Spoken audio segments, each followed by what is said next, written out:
as a here we go. So let's get into it. Jesse and I come at this thing, like I said, from very different angles, but I think we both have very kind of similar opinions on the way this game went down on Sunday night. Well, let's start with you. Tell me what you thought of that amazing performance. Dude, that was arguably the worst game I've ever watched. Like, just as a fan, I try to remove myself as even a 49er fan, but just a football fan. I am a big fan of low scoring defensive struggle type games. I felt like that was not that, though. That game was just an offensive disaster. Both defenses are good. I want to give them credit. Obviously, the 49ers defense is really damn good. I think the Broncos defense is good. But I think there were a lot of plays that were left on the field, really from both quarterbacks. And you could see that both quarterbacks were absolutely struggling that whole game. Neither one of them were in tune. They couldn't get it together. I felt like they both were missing throws that they would probably normally make. It was a weird game. And anytime 11-10, I think that's the second time in NFL history that's ever happened. That game was a disaster, Jack. It was one of the hardest games I have ever watched. I mean, there was points where, because I do the game on playback with David, and so we're watching the game live with the crowd watching with us. We're like, dude, how do you even talk about this game without just having a chuckle? So it was a hard game to watch. That's my first thought. Yeah, here's the thing: is like I'm older than you, so you might not remember 1997 when Jim Druckenmiller led the 49ers into St. Louis to take on the Rams. But if you watch that 1997 game between the 49ers and the Rams with Jim Druckenmiller as a starting quarterback in place of Steve Young that day, you know that game that we just watched on Sunday night was probably the worst game that we've seen of a 49er team. Maybe since then, maybe Cody Pickett in Chicago might be worse. Remember that game? But it was just awful football. I mean, I enjoyed the game because it was close. It was interesting. I was having a good laugh because I'm sick in that way.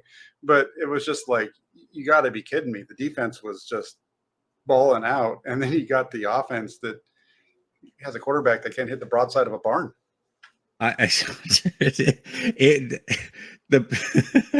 I'm sorry, but the safety pick six was the funniest thing I've probably ever seen in my entire life. I can't, and everybody saw it and thought the same exact thing. And then when Orlovsky tweeted out, like, I'm off the hook, it was probably, I was like, cue the circus music, please. Cue the circus music.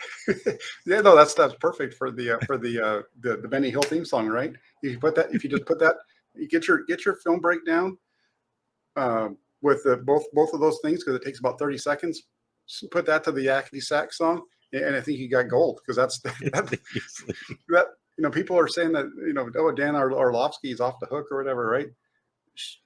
I think Jimmy's play was worse than Orlovsky's. I mean, I know Orlovsky ran along the end line the whole way of the end line, from like the goalpost to the sideline, but Jimmy Garoppolo steps on the end line, and not only does he step on the end line, he throws an interception. I'm sitting there watching it, and all I said was, he stepped on the end line. Oh my God. And then he throws the ball, and I'm like, well, shoot, at least he stepped on the end line. Saving himself 5 points right there. It's even when he's bad, he's still a lucky SOB, that Jimmy Garoppolo, I gotta tell you. You gotta say, that Adam comes in, he says, 1997, I wrote my first rhyme. I want to marry you is what I told my first dime. Oh, look at this. That's good. Natural. You're a natural. That's natural. Yeah. So, I mean, the game from an offensive standpoint, I've got to give Kyle Shanahan credit for taking the blame on a couple of his play calls. Usually he doesn't do that, and he did that in this game. There was a couple of them, a few that were bad. But if I was Kyle Shanahan, I think I might have had a hard time not choking out Jimmy Garoppolo at halftime, because he was absolutely killing his team with. I know we have the interception and we have the safety, but the first half was an absolute choke job by Jimmy Garoppolo. Completely. And in the second half, though, too, Jack, because they had around the pick six safety that they had three really good starting positions. They started at their own 43. Then there was the pick six safety. Then they started at their 43 again. Then they started at the Denver 41. They left those 3 drives with 25 total yards and 3 points. Yeah, I'm with you because that was one of my storylines early in the game. Like through the first half, was the field position was awful for both teams. Right, 49ers average starting field position the first half was their own 15.